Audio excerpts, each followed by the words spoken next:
Yeah, so I was born and bred in Zimbabwe, last of a family of five.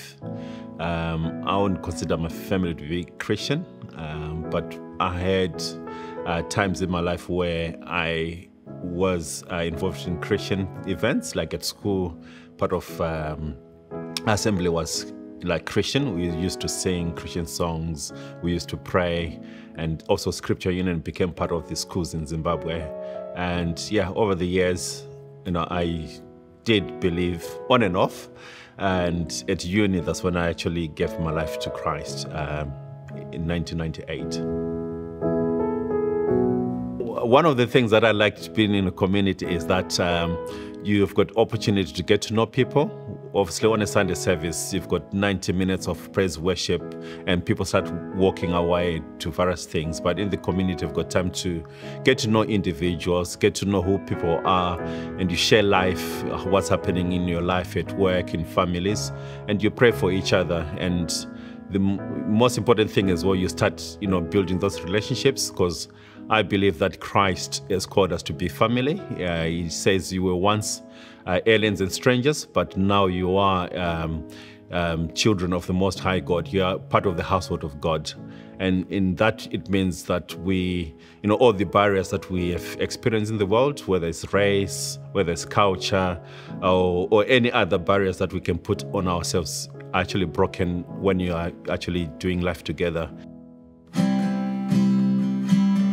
Church is what the Bible says it is. We are a body, we are one, we are united. And if you know how the body functions, as a physiotherapist, I know that you cannot do away with one part. So I think we all are required to play our part. It might be a simple thing, or it could be something that you might wear, something that is great. But for me, being part of church's family, and I'm always looking at my family of five that I was raised in, how I was open to them, how I loved them, how I could entertain them at any point, and how I would put them first before myself. So God has actually given me my own family to model what the bigger family of God is like. And yeah, I think being raised in a different culture, for me, I think I was raised in a culture where people are just open and they visit each other and people just, love each other. I was raised by a community, not by my family, because my family would be at work, but I knew that people around me would actually be looking out for me. So I think the concept of church goes beyond that, because there was one verse in the Bible that really sort of challenged me when he says, if anyone loves his mother, father, sister more than I, he's not worth of me. And I was like, what is that? But I realized that Jesus' love is much greater than what we can ever do for one another in our flesh. Jesus was calling us to a much higher love, a love that he demonstrated himself by laying down his life. When you're in the world, it's a busy place, and the world is being designed to keep you busy. It might be through work itself, or entertainment, box sets, anything that can draw you away from God. I think unless if you're intentional, if you make it a decision to say, I'm going to make a priority to put my God first, which is the first commandment, to love him with all my mind, all my heart, all my strength, and all my soul, all my very being. You can easily just make excuses about, I need this, I want this. But in real life, I think if you know what God is calling you to, he's not calling you to poverty, he's calling you to great richness. He's just saying, seek ye first the kingdom first, and everything else that you require will be given unto you. So I think for me, that's the thing. I trust the one who has called me. I know he's greater, and I know he's not a liar. His word is true. And I've seen it through my own life to say, the days when I was trying to busy myself, I never got to anything. It was just being fatigued and being hurt with whatever I was pursuing. But now when I've been still before God, I've just realized how he has lifted me up.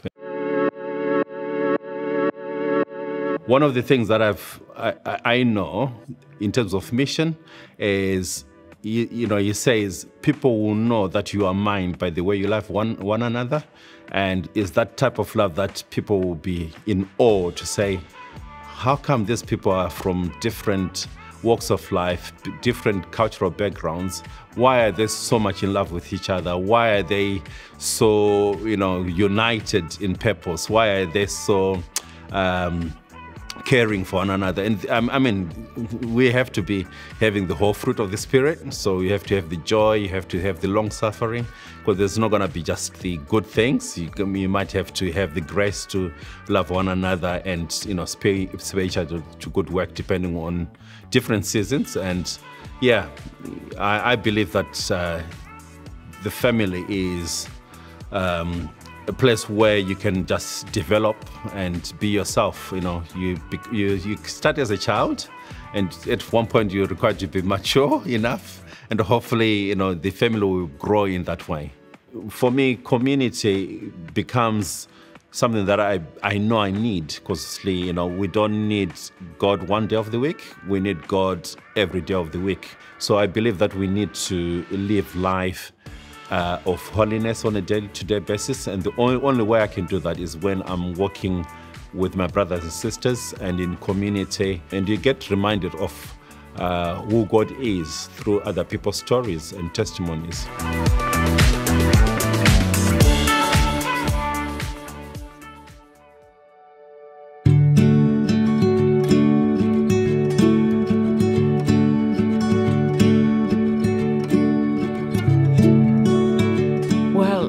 People, and I find that you can get to make a lot of friends, but you start off, sometimes they're just acquaintances, but little by little they become friends. I just personally think it's a real privilege to be involved, that actually you may just start off just getting to know somebody, and then suddenly they started to open themselves up to you, and then suddenly your relationship just goes deeper, and actually it's a real privilege on your behalf. But also, as that happens, so it becomes much of a two-way thing. It's been something that I've always been naturally just wanted to help people. And I think that it's not just in the case of the church, actually, but it's also outside the church. Sometimes when you're at work, you suddenly come across somebody and, it's a stupid example, but you're at the photocopier on a Monday morning. You want to get your photocopying done, and suddenly the person in front of you bursts into tears. Well, you can't actually leave them, and so you just want to help them. I think because Roger and I, Roger wasn't as old as me, but married later in life, I can appreciate what it is to live alone, and did it for a number of years. And I was alone sort of through most of my 20s as well. And I think I can understand what it's like to go home and possibly not speak to anybody till the next day, or have a weekend when perhaps there's only one thing to do and it's rather quiet. So it helps me to make the phone call to somebody, but I do think about it, or to include them in lunch. Now, my cooking isn't brilliant, but lunch with friends, if you haven't seen anyone all weekend, is lovely. And I think that probably does motivate me. I'm also included in Unity, that's run by Wally and Titi, and that's a really fun group because they're very chatty, they have got a lot of ideas, and I find it brilliant just to sit back and listen, because it's a very fun group. But it means I can meet people of a lot younger than me, because at my age I can easily meet my own age group, but to meet young people is quite difficult, and I really enjoy meeting various ages, really. You said we've got Stepping Out, our community, meets on a Sunday afternoon simply because it suits most people. So that's that community, and we're really beginning to bond and build really good relationships with a lot of people in that community. Another one that I belong to and actually lead is also Men at Home. Now, it's really interesting because when I started that community, I never ever dreamt of it just being retired men. That's actually what it's turned out as, a group of retired guys. And when it started, it was very, very small. And I thought, I was quite disappointed actually, and I thought, oh God, can you make it bigger? And God said, look, don't worry, I will. And actually there's now about 10 of us that meet together. And the joy, I think, for me in that group is seeing all the guys contributing, just having a desire to want to lead in the group. So, you know, it's not a question, it's always me, it's often them. Everybody wanting to pray, just everybody wanting to take part. Yes, I think my heart is to see a wider age range. I had this idea that all the communities should adopt the probably top 20 age group of the church, and that so that they would get some interaction with younger people, particularly I'd say the over 75s, because I'm just under that now. It might be nice if they got a phone call from various people in another group, just that even if they couldn't actually go to the groups, they could still be perhaps included emotionally, even if they weren't physically in a group. But then I think it would possibly ease some of the loneliness. Actually, pastoral care is not just for a select few, and it's something that's a real privilege to do, and it's something that God would have everybody to do, and just to get involved with. And it's even when you're looking after people, you don't always get it right. Sometimes you'll make the biggest mistake, but actually that's not important, because actually that's all part of doing life together.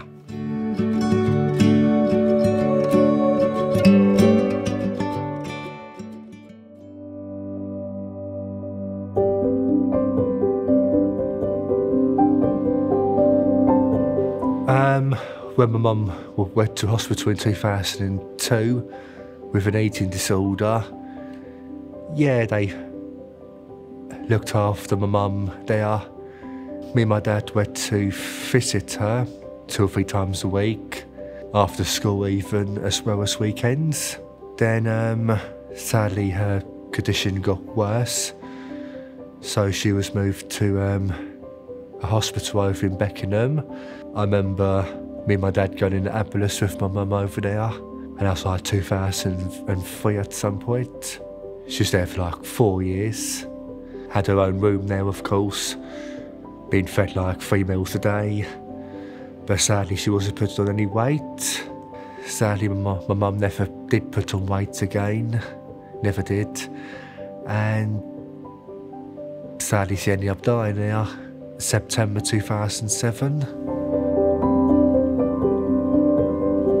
So my dad was completely devastated at the time. I'm sure I was also. So sadly my dad did rarely exercised, and 8 days after my mum died, he died also, sadly. So I went into foster care, where I was for 9 years. They took me abroad, holidays in the UK, went to Elvedon, Centre Parks 4 times, which was good. Yeah, I learnt a lot in foster care. My parents and nan and granddad friends, called Janet and Wally, they brought me back to church again. When Janet and Wally brought me back, they were introducing me to some of their friends here. Anne and Roger remember me and my family.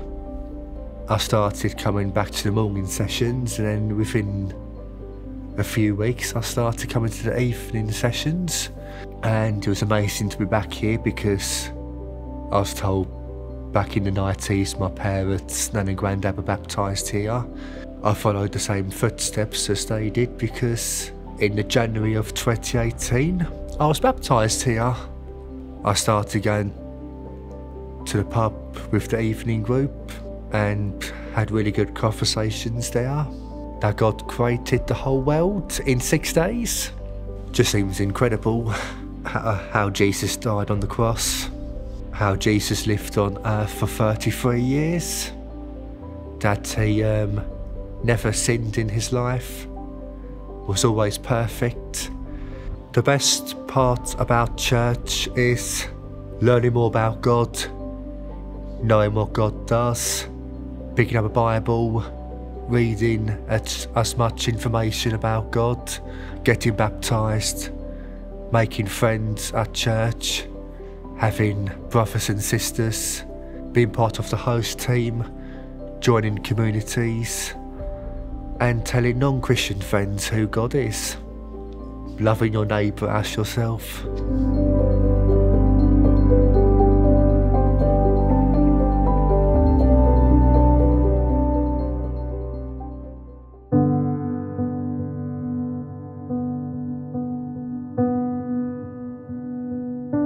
My story is, church life for 30, 40 years, pretty stable church life world. And then suddenly in 2013, 2014, I suffered a marriage breakup and went through, the unthinkable, really. Never dreamed it would happen. And the world came crashing down, really, around me. And I kind of saw a parallel to the Twin Towers in that moment, that just the way those towers came down and, there was such shock in that time and, people just surveyed the rubble. And it was like that, really. I just couldn't, it was just about keeping breathing, keeping living in that time, trying to sleep, trying to eat, but not doing too much else, really. And just surveying this kind of just rubble. And it took just a few months, really, of just coming to terms with what was happening. And then after that, it was a very small process of, one brick on top of another, trying to rebuild something. And in that time, I found God to be everything that I'd learnt about him over those 30, 40 years. All the time I'd spent leading worship, I felt those truths were in me, and they turned out to be true. He was the rock, he was the anchor, he was the shelter from the storm, and all those things. Just, incredible.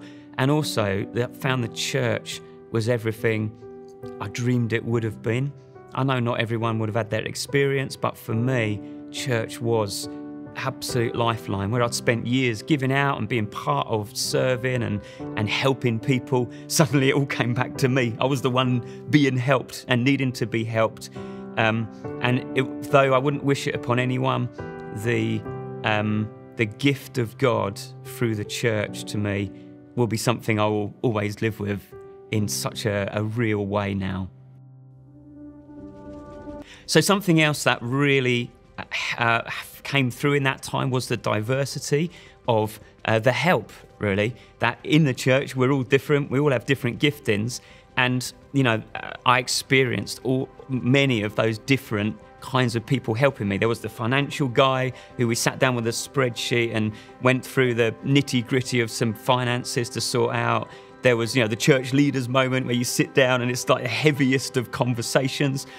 And then, there's the guy we just have games nights with them. And that was actually just as vital as the other ones. Just people being normal and not talking heavy and just being there for you for hours. And there was my golf guy, Luke, who, just ended up having lots of time on my hands all of a sudden and just playing golf with him. Not particularly talking heavy, but sometimes talking, that kind of thing. And I can think of 10, 15 people who were just the blessing of God to me, given cars, given phones, holidays, and so on. That, just God's beautiful wisdom and manifold wisdom of God to me through the church. It was just incredible to experience that. And one of the other things that happened as well was going to church when you're in a dark place. Lots of times I'd been to church in a good place or in a slight dip, but to be in the very darkest of places and to still walk in, it's a hard place to go, because I was seeing, families who I'd been alongside, children the same age as my children, and it was really painful at times to suddenly be in this completely other role and see all that in church life. But I knew it was the right place to be. I knew this was the place where it was part of my journey of restoration was going to be here. But there was times when I just couldn't sing. I couldn't bring myself to sing. It's just too painful moments and, and too emotional and so on. And I remember some amazing moments of just sitting or standing and having the church sing for me, sing my friends and even people I didn't know, just singing and feeling like, yeah, I am singing in my heart, but they were singing on my behalf. And I think that's something that happens, particularly when some of us are in those most difficult places. So if we see people in church not singing, there may be a reason for that, and there's obviously lots of different experiences and that. So as I say, just church carrying me in those kinds of times. Then there's also people who were a real beacon of hope, people who'd been through particular dark times, deaths in the family, they'd gone through marriage breakup, and just that whole array of suffering that people had experienced, and yet there they were 30 years on, still going on in God, still proclaiming the faithfulness of God and the mystery of God in their circumstance. And they were hope for me, that you can come through this and experience a restoration in God, that God hasn't given up on you, the God of second chances and that kind of thing. And seeing how these people had walked that journey, talking to them, they were beacons of hope particularly. And I remember one guy saying, it's in the suffering that you find the real, this special place of God that's a privilege and a unique place. Again, you wouldn't wish it on anyone, but you can experience these treasures of God in that place of suffering. And those kind of words, and actually seeing a group of people really who'd been through that stuff, was a really powerful thing, and actually gave me hope that, you know what, one day maybe you could be one of those people that could bring hope to others and testifying to the faithfulness of God, even in the darkest of times. What the devil meant for bad, God meant for good, and God can take these things and use them for the good. And church is this incredible, beautiful way in which it gets worked out.